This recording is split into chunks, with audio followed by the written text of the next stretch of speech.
여러분 안녕하십니까, 강신업 변호사입니다. 윤석열 대통령이 강제 구인당하던 장면, 1차가 있고 2차가 있습니다. 1차 강제 구인은 저들이 말이죠, 윤석열 대통령이 속옷만 입고 있었다 뭐 등등 그렇게 모욕을 준 그 때입니다. 그때 CCTV를 갖다가 공개하겠다 라고 저것들이 떠들었죠. 근데 2차 강제 구인이 있습니다. 그때는 윤석열 대통령에 대해서 저것들이 물리력을 행사하던 그때입니다. 그거는 또 이제 공개한다는 말이 없습니다. 윤석열 대통령이 강제 구인에 응하지 않았다. 그리고 마치 땡깡부리 됐다. 그러면서 윤석열 대통령이 강제 구인에 응하지 않던 그 1차 때의 모습을 CCTV 그거를 공개하겠다 라는 것이 법무부와 특검의 입장이었습니다. 또 민주당이 그걸 요구한 거죠. 민주당이 구치소에 가서 CCTV를 확인한다. 다만 일반에 공개하지 않는다. 처음에는 공개한다 했었습니다. 근데 트럼프를 이재명이 만나고 와서 이제 일반에 공개하는 걸 안 하겠다. 국회의원들만 가서 보겠다. 이렇게 바뀌었습니다. 왜 바뀌었을까요? 한덕수 총리의 영장이 기각됐습니다. 서슬퍼런 저들은 영장을 청구하기만 하면 그냥 바로 발부를 해줬습니다. 한덕수도 그래서 영장이 그대로 발부되지 않겠냐라는 얘기가 나왔습니다만 영장이 기각됐습니다. 그래서 윤석열 CCTV 봉인과 한덕수 영장 기각이라는 것이 저들이 처음에 생각했던 것과는 다르게 흘러갔다. 그럼 왜 그런 건가? 트럼프가 거기에 있었다. 트럼프 효과다. 트럼프 한마디에 저것들이 휘청했다. 좌파 특검도 휘청이고 민주당도 휘청이고 이런 얘기가 나오고 있습니다. 자, 이 소식 빠르게 전하겠습니다. 한덕수 전 총리에 대한 구속영장 기각. 정권을 둘러싼 국내 정세를 고려하면 이는 단순한 법리적 판단만이 아니었습니다. 그 배경에는 트럼프 대통령의 거침없는 발언이 자리 잡고 있었습니다. 트럼프는 한국과 미국의 특검 검사들을 향해서 미친놈이라고 직격탄을 날렸습니다. 이게 잭 스미스를 얘기했지만 사실은 한국의 특검 검사들을 향해서 미친놈이라고 그런 겁니다. 이 발언은 한국 좌파 특검 세력에게 심각한 충격을 주었습니다. 그래서 누가 시키지도 않았는데 특검이 자기들은 법에 따라서 교회를 압수수색했다. 자기들은 법에 따라서 미군 기지를 압수수색했고 미군 기지 측에서 항의도 없었다. 그런 식으로 부랴부랴 성명을 내는 그런 웃지 못할 해프닝이 벌어졌습니다. 그동안 말이죠, 좌파 특검은 민주당과 이재명의 방패막이로 활동하면서 또 사냥개로 활동하면서 보수 진영을 겨냥한 수사와 압수수색을 남발해 왔습니다. 그러나 국제적으로 가장 영향력 있는 정치 지도자 트럼프가 공개적으로 이놈들을 미쳤다라고 단정한 순간 이 좌파 특검의 오만한 태도는 흔들릴 수밖에 없었습니다. 이들은 앞으로 말이죠, 미국에 의해서 찍혀가지고 그 본인들뿐만 아니라 본인들의 자식들마저도 미국에 가는 길이 꽉 막혀버릴 수가 있습니다. 이들은 더 이상 자신들의 행포를 이제 정당할 수 없다는 압박을 강하게 느끼고 있는 겁니다. 속으로 엄청나게 두려울 겁니다. 이제 나중에 또 지들이 단두대에 서야 된다는 걸 생각하면 얼마나 두렵겠습니까? 이재명과 민주당은 트럼프의 발언에 더욱 민감하게 반응하고 있습니다. 따라서 이재명과 민주당은 아마 특검에게도 니들 왜 뻘짓해가지고 트럼프한테 찍히게 만드느냐, 왜 나를 찍히게 만드느냐 라고 아마 뒤로 노발대 버렸을 가능성도 있습니다.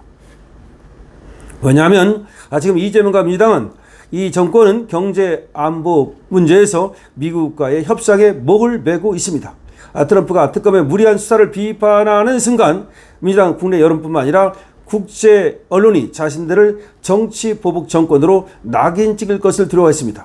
정치 보복 정권, 정치 탄압하는 정권, 종교 탄압하는 정권, 그렇게 그들이 이제 낙인 찍힐 가능성이 얼마나 높습니까? 지들은 민주주의 어쩌고 떠들었지만 반민주로 이제 낙인 찍히게 되는 거죠. 그 결과 한덕수 전 총리에 대한 영장 기각은 불가피한 선택으로 이어졌습니다. 법원에서 영장을 기각했다고 하지만 사실은 정치적 영장 기각이라는 말이 그래서 나오는 겁니다. 법원은 정책 중립을 지킨 것이 아니라 오히려 국제적 시선을 의식해 민주당의 부담이 될 수 있는 사법적 결정을 회피한 겁니다. 다시 말해서 이번에 한덕수의 영장을 기각해 준 것은 민주당을 생각해서 오히려 기각해 줬다는 말이 나오는 겁니다. 그럼에도 민주당은 그거를 갖다가 숨기기 위하여 그걸 적반하장으로 하는 것인지는 모르겠습니다만은 내란 특별재판부를 만들겠다고 썰을 피우고 있는 겁니다. 하지만 만들지 못합니다.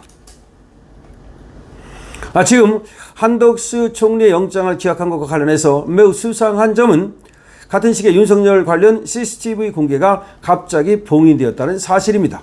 이는 정권 차원의 두려움과 불안의 반영으로 읽힙니다. 만약에 윤석열 대통령 CCTV를 공개했다가 그것이 미국에 가고 인권 단합으로 정치 단합으로 여겨지는 순간 이재명 정권은 완전히 사면 초가에 빠지게 될 것이기 때문입니다. 이는 정권 차원의 두려움과 불안의 반영인데 윤 전 대통령의 체포 과정이나 그의 절차에서 불법적 요소가 만천하에 드러난다면 민주당 정권은 국제사회로부터 심각한 비판을 받을 수 있고 그리고 국제사회에서 왕따를 당할 수가 있습니다. 따라서 CCTV를 봉인하는 것은 단순한 증거 관리가 아니라 정권 차원의 방어이자 좌파 특검이 더 이상 무리수를 두지 않겠다는, 둘 수 없다는 항복선언이나 다름없는 겁니다. 좌파 특검은 기가 꺾였습니다. 사실 좌파 특검은 지금까지 정책 무기를 휘두르면서 보수 세력을 압박해 왔습니다. 그러나 트럼프의 발언 이후 상황은 달라졌습니다. 미국 대통령이 직접 좌파 특검의 불법적인 미군 기지와 교회 압수수색을 폭로하는 순간 그들의 권위는 무너졌습니다. 한덕수 영장 기각은 바로 그 전환점이 된 것입니다. 이는 사법부가 법리에 충실해서가 아니라 더 이상 무리한 영장 남발이 국제적으로 용납되지 않는다는 것을 뒤늦게 깨달았기 때문입니다. 자, 민주당과 이재명은 이 상을 누구보다 잘 알고 있습니다.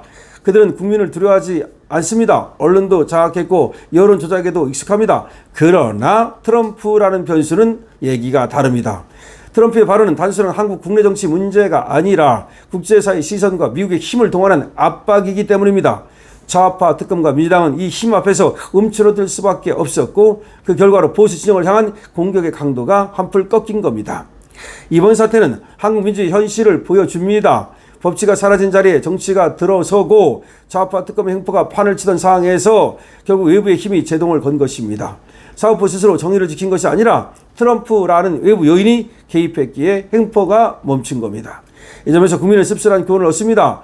한국의 사법부는 자율적 정의 규현이 아닌 외부 압력과 국제적 시선에 따라 움직이고 있음을 드러냈기 때문입니다. 한마디로 한국의 사법부가 완전히 정치 사법부라는 것이 드러난 겁니다.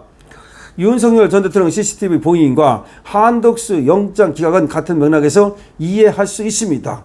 좌파 특검이 무리수를 두지 못하게 된 것입니다. 트럼프의 한마디가 민주당과 사법부의 행동 반경을 제약했고 그들이 스스로 권력을 조절하게 만든 것입니다. 이는 한국 정치사에서 중요한 장면으로 기록될 것입니다. 좌파 특검은 여전히 살아있고 언제든 다시 칼을 빼들 수 있습니다. 그러나 이번 사건을 통해 분명하게 드러난 것은 그들의 힘이 절대적이지 않다는 사실입니다. 외부에서 강력한 제동이 걸릴 때 그들은 꼬리를 내줄 수밖에 없는 허약한 권력 집단이라는 점입니다. 결국 한국 민주주의 위기를 드러낸 것도 동시에 그 위기의 허상을 보여준 것도 트럼프의 발언입니다. 트럼프 때문에 말이죠. 지금 특검이 깨갱했다 이 말입니다. 그래서 윤석열 CCTV 봉인과 한덕수의 영장 기각은 모두 트럼프 한마디 때문에 지금 휘청이고 있는 좌파 특검과 민주당의 모습을 보여주고 있다.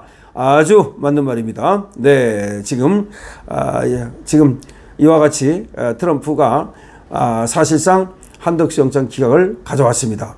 윤석열 대통령 CCTV 봉인 효과를 가져왔습니다. 지금 특검은 깨갱하고 있습니다. 여러분들은 이에 대해서 어떻게 생각을 하십니까? 여러분들의 의견을 댓글로 많이 남겨주시기 바랍니다. 댓글을 쓰실 시간이 없으면 222번을 적어주시기 바랍니다. 강실업TV에 대한 응원은 좋아요와 구독으로 해주시기 바랍니다. 아직까지도 구독 못하신 분은 오늘 내로 구독을 해주시면 감사하겠습니다. 구독 버튼 누르는 거 어렵지 않습니다. 그리고 좋아요 누르는 거 어렵지 않습니다. 여러분께서 이 방송을 재밌게 유익하게 들으셨다면 좋아요를 꼭 부탁드립니다. 강실업TV에는 쇼핑몰이 있습니다. 들어가 보시죠. 강실업TV입니다.